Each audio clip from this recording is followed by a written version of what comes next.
스스로가 이야기하던 적폐와 유사한 모습을 보이다 보니 이미 달라진 국민의 눈높이에서는 이거는 뭐 과거보다 훨씬 더 강한 철퇴를 맞을 문제인 거죠. 스스로가 이야기하지 다 드러낸 나의 본인들에게 적용 문제에 대해서 강한 공격을 해오다 잘못한 사람이 나옵니다. 나올 수밖에 없어요. 유죄 판결에 대해서 뭐 조국 사태뿐만이 아니라 이제 여당 출신 지자체장이 뭐 성문제와 관련된 어떤 일탈 때문에 보궐선거 결국 이르게 된 어떤 그런 경위들도 있고 전세금 올린 문제로 청와대 정책실장이 뭐 사의를 표시하고 바로 연결되는 사태 등 왜 여당 내에서 이런 일들이 자꾸 벌어지고 있다고 판단을 하십니까? 우선은 뭐 저야 뭐 여당 의원 생활보다는 범죄 전문가 생활이 훨씬 길었으니까요. 30년 동안 별의별 사건들을 봐왔죠. 그러면서 확인한 한 가지 분명한 사실은 뭐냐면 인간은 누구든지 실수할 수 있고 잘못할 수 있다라는 거예요. 그런데 지금 현 여당 집권 세력의 문제는 뭐였냐면 과거 야당 시절에 여당 쪽의 문제에 대해서 가장 강한 수단 방법과 공격들을 해왔던 사람들이다 보니 유사한 문제가 불거졌을 때 내로남불이란 말이 바로 나오죠. 과거에 바로 얼마 전에 사용했던 똑같은 말들을 본인들에게 적용해야 되는 상황에 봉착하게 되는 것이고요. 아울러 또 한 가지 문제는 뭐냐면 이 국민의 눈높이가 무척 높아졌다는 거예요. 바로 지금의 여당 세력 때문에, 우리가 야당 시절에 국민들의 도움과 응원과 지지를 요청드리면서 깨끗한 나라 만듭시다 라고 목소리 외쳤던 것이거든요, 우리가. 그런 상태에서 스스로가 이야기하던 적폐와 유사한 모습을 보이다 보니 이미 달라진 국민의 눈높이에서는 이거는 뭐 과거보다 훨씬 더 강한 철퇴를 맞을 문제인 거죠. 그래서 제 생각에는 그 원인을 이야기하자면 그 준비는 하지 않은 채 권력을 잡게 되고 권력을 잡은 다음에는 옥석 가리기보다는 우리 편이 누구냐를 찾아서 포스트에 앉히고 하는 과정이 이행이 되고 그 안에는 당연히 뭐 문제가 있는 사람들이 있을 수 있고 그러면서 지금 이 상황에 오게 된 것이다라는 생각이 들어요. 그 20대 국회 한번 이제 의원으로서 활동을 하시고 이제 불출마 선언을 말씀하신 게 20대 국회에서 여당이 된 이후에 여러 가지 여당 인사들 불거지는 여러 가지 문제들에 대해서 뭔가 비호를 해야 된다는 어떤 그런 처지가 된 데 대한 자괴감 같은 게 컸다, 고통스럽다 하는 그런 예들을 좀 이야기를 좀 해주세요. 일단 역할의 변화죠.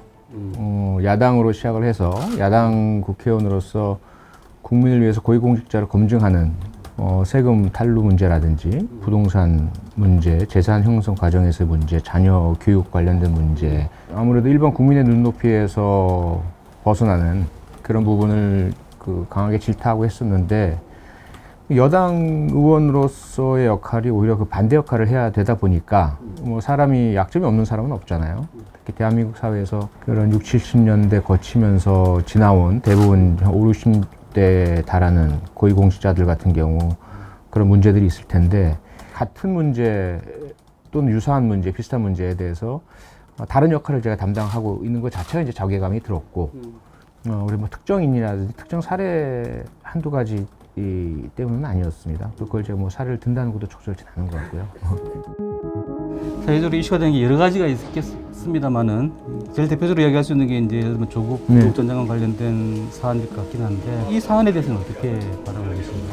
그 의혹의 제기 과정이라든지 맥락이라든지 상황 물론 여러 가지가 있죠. 특히 검찰 개혁 와중에 검찰이 제기했던 그 문제들이고 인사청문회도 하기 전에 강제 수사를 들어간 이런 사례들이 있고 하다 보니까 본인 입장에서는 억울할 수도 있겠고 그래서 제가 생각했던 것은 인사청문회 당시까지만 해도 이제 우리에게 알려졌던 것은 법적인 혹은 윤리적 도덕적인 큰 문제가 없는 그런 부분인데 과도하게 어떤 의혹이 부풀려지고 제기가 되는 타겟이 되고 있는 이런 이제 상황으로 이해를 했었고 그런데 그 이후에 불거지고 드러나는 것들이 이제 그렇지 않은 부분들이 나타나면서는 그 조국 전 장관과 관련된 부분에 있어서 검찰과 전쟁을 벌이는 듯이 하는 이런 상황이었기 때문에 그렇게 전개해 나가는 것은 제 생각에는 적절치 않다.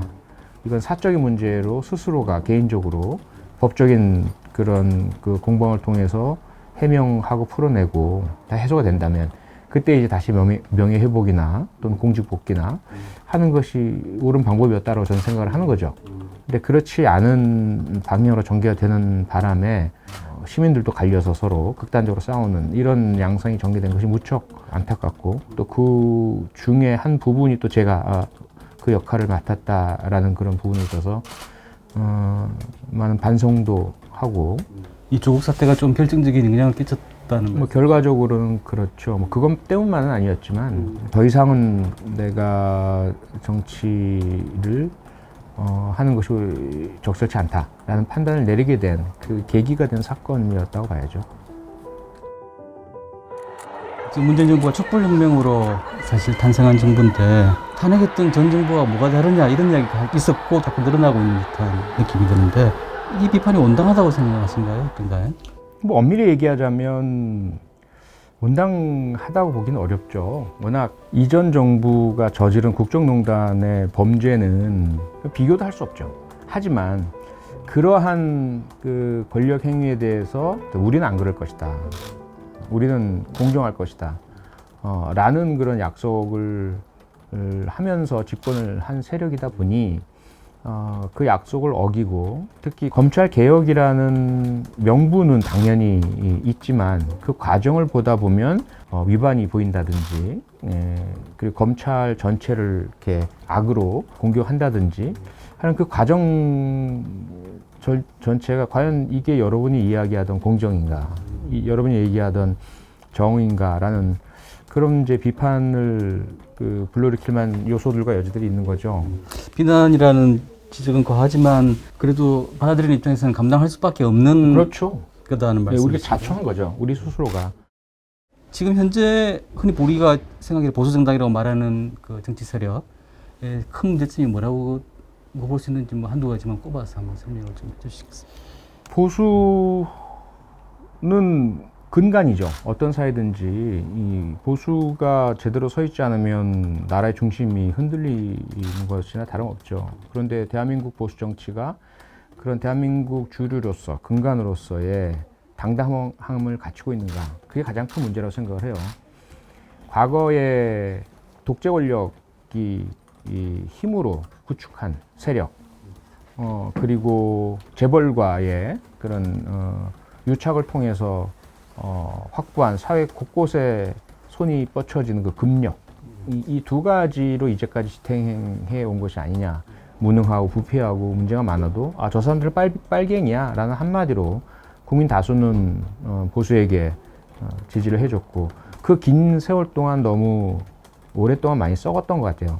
그래서 그 현 정권에 대한 실망과 심지어는 좌절을 하는 그 수많은 분들도 쉽게 그 보수 정치에 대한 보수 세력에 대한 지지로 돌아서지 못하고 있는 그 상황인 거죠. 그래서 그 가장 큰 문제는 법 자체를 우습게 여긴 그전 10년의 정권이 있었고 지금 과연 그것이 단죄로 되었느냐라는 의문이 여전히 남아있죠. 뭐 정강훈 세력이라든지 일부 사회 극단적 세력들을 품어안고 그들과 함께 공격의 말들 이런 것들을 뿌려대고 있는 이 상황 그 자체가 사실 이 보수의 정체성을 제대로 수립하지 못하고 있다. 그것이 가장 큰 문제라고 봐야 되겠죠. 최근 여론조사를 보면 국민의힘 상당히 지지율이 높아지고 국민의힘이 김종인 비대위 체제 이후에 변화의 부분이 좀 있었다거나 성과가 있었다고 볼 만한 부분이 있으신가요?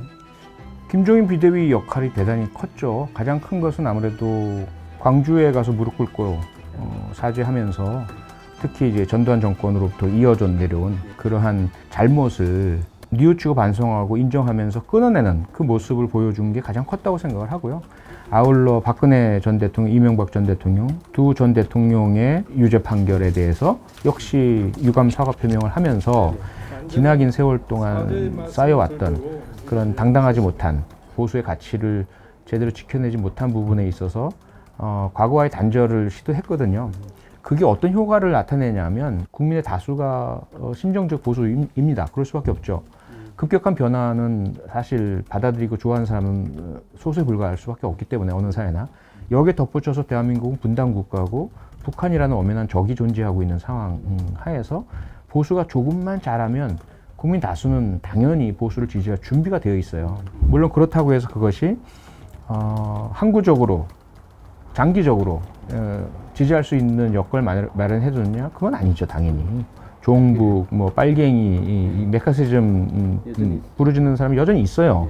그리고 가짜 뉴스, 극단적 유튜버들과 함께 하는 사람들도 있고요. 여전히 또 불신을 야기하고 흔들어대는 사람들이 있어요. 그건 보수가 절대로 할 수 없고 해서는 안 되는 일이거든요. 그럼에도 불구하고 현 정권에 대한 불만과 비판의 분위기와 감정이 고조되어 있을 때 김종인 비대위는 보수를 지지해도 괜찮은 명분을 만들어준 거라고 봐야죠. 임시적으로. 국민의힘이 받고 있는 지지율 그 자체가 장기적으로 될지 안 될지는 그들이 과연 이러한 상황들을 활용을 해서 자기 혁신을 해낼 수 있는지 그렇지 않는지에 따라 달려 있다고 봐야 되겠죠. 언제든지 해결하지 못한 자신들 내부 문제가 불거지는 순간 아마 신기루처럼 모래알처럼 그 지지율은 싹 빠져나갈 겁니다. 그러니까 이제 진보 보수가 다 바뀌어야 된다고 했을 때 그런 부분에 대해서 혹시 뭔가 아이디어랄지 생각하시는 부분이 있으면 좀 말씀을 해주시겠어요?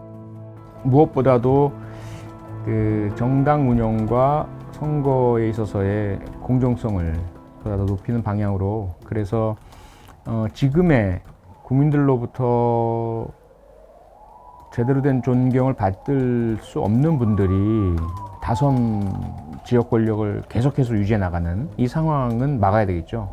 그게 이제 뭐 국민 소환제도 될 수 있겠고 고쳐 나가야 된다고 봅니다. 대한민국 여러 분야 중에 신뢰도 꼴찌가 정치 분야잖아요.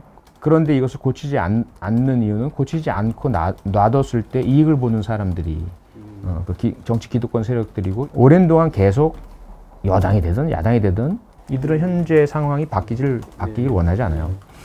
그 눈에 보이지 않는 이 야당 권력이 대단합니다. 그래서 그다지 국민의 심판에 대해서도 따갑게 받아들이지 않는 실제의 각 양 진영의 그 뿌리 깊은 세력과 실세가 있다고 저는 생각을 해요. 그걸 이제 고쳐내야 되고요. 두 번째는 청년 정치의 그 활성화죠. 공정한 이 정치 경연의 장을 보장해 주질 않아요. 우리 국회가 어렵게 만든 청년 기본법, 상해 정한 청년의 나이 34세까지를 각 정당도 청년으로 하자라는 거예요. 지금 각 정당은 청년을 45세까지로. 그럼 실제로 그렇게 되면 어떻게 되느냐면 모든 조직에 있어서 각 지역 조직이든 청년의 어떤 위치, 자리, 지위 이걸 거의 40대들이 다 장악을 합니다. 20대, 30대는 설 자리가 없어요. 그러니까 그런 부분부터 바꿔나가야 됩니다. 그래서 청년들이 기성세대 밑으로 들어가고 그들의 하부로서 이렇게 사용되는 것이 아니라 기성세대와 맞짱을 뜨고 새롭고 신선한 그 시각으로 정치를 확 바꾸는 이런 상황이 되었을 때에 아마도 조금씩이라도 우리 정치는 바뀔 거라 생각을 해요.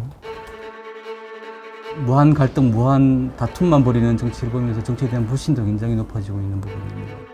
정치적 무관심이나 정치적 양극화가 심하다라고 저도 그렇게 얘기하고 우리가 늘 얘기하지만 조금 이렇게 돌아서 보면 역사적으로 늘 그래왔던 것 같아요. 앞으로도 그럴 것 같고.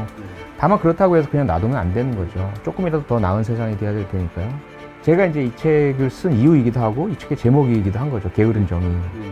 자칫 잘못하면 어느 한편에 너무 쉽게 내가 나를 위치시키고 남의 편이라고 인식된 사람의 말은 무조건 불신하고 그 인간의 기본적인 심리이기 때문에 여기서 벗어나기 위해서는 노력을 해야죠. 이 게으른 정의에 빠지지 않기 위해서 조금 더 들여다보고 살펴보고 또 상대방에게서도 좋은 것을 좀 찾으려는 노력을 하고 상대를 인정하려고 하고 그런 노력이 우선 가장 중요하다고 생각이 되고요. 동원 정치, 팬덤 정치를 넘어서 지지자들을 이렇게 그 묶음으로 전장에서의 그 전투병으로 동원하는 듯한 이러한 정치 관행은 깨야 될 시점이 됐다 이제는. 거기서 빠져나와 있는 일반 시민들은 혐오를 느낄 수밖에 없거든요. 정치 세력의 핵심 중심으로부터 스스로가 그걸 놔야 됩니다. 그래야만 해결될 문제예요. 검찰 개혁은 지금 단계까지는 어떻게 평가를 하시고 더 개혁이 필요하다고 하는 부분이 더 있을까요? 개혁 중에 가장 좋은 개혁은 개혁 대상자들의 수긍과 동의를 받는 개혁이죠. 그런 차원에서 과연 지금 우리가 하고 있는 검찰 개혁이 그런 가장 바람직한 형태의 개혁인가에 대해서는 사실 그렇지 않다는 것은 드러났죠. 이미 많은 갈등과 논란을 겪으면서 반발과 저항에 부닥쳤고요. 그럼 차선책으로라도 검찰 개혁의 방향성에 대해서 제3자 다수의 국민들 또 언론 학계 등이 동의하고 수긍하면서 오해도 있고 혼란도 있고 논란도 있고 하지만 그 과정을 잘 참고 견뎌내면 결과적으로는 다 좋아질 거야. 그러니까 이 차선책적인 검찰 개혁이 진행됐는가에 대해서 논란이 있는 거죠. 그게 많이 아쉽고 또 권력에 관련된 사람들에 대해 수사를 너무 강하게 하니까 괘씸죄가 발동이 되고 그래서 더 가열차게 하고 처음엔 안 하던 것을 하려고 하고 이렇다라는 인식을 보여준 것 자체가 너무 아쉬운 거죠. 몸집이 아주 큰 경찰의 어떤 역할 앞으로 어떤 부분들을 좀 유의해가면서 처리를 해나가야 될지 그 부분을 좀 마지막으로 짚어주시면. 그야말로 정치적 중립성, 어떠한 압력이나 영향으로부터도 자유롭게 오직 법과 절차 그리고 양심에 따라서 사건은 사건대로 그 사건만을 보고 수사해내야 되죠. 그래서 과거의 검찰 주재 수사 구조 하에서는 감춰졌던 정치인이나 권력 핵심부의 비리 의혹, 범죄 의혹들이 이 경찰 주재 수사 구조 하에서는 철저하게 수사가 이루어질 수 있도록 그것이 가장 핵심이죠. 또 하나는 지금 경찰위원회 등의 그런 그 버퍼 조직들을 좀 더 강화해야 합니다. 정치 권력의 영향을 받아서 원칙에 어긋나는 의사결정이나 지시를 내릴 경우에 그것이 바로 포착이 되고 문제제기가 이루어질 수 있는 감시 체제가 갖춰져야 해요. 이런 것들이 갖춰져야만 수사에 있어서 특히나 독립성과 정치적 중립성을 담보할 수 있지 개인적인 어떤 소신, 또 집단적 문화에만 기대서는 안 되죠.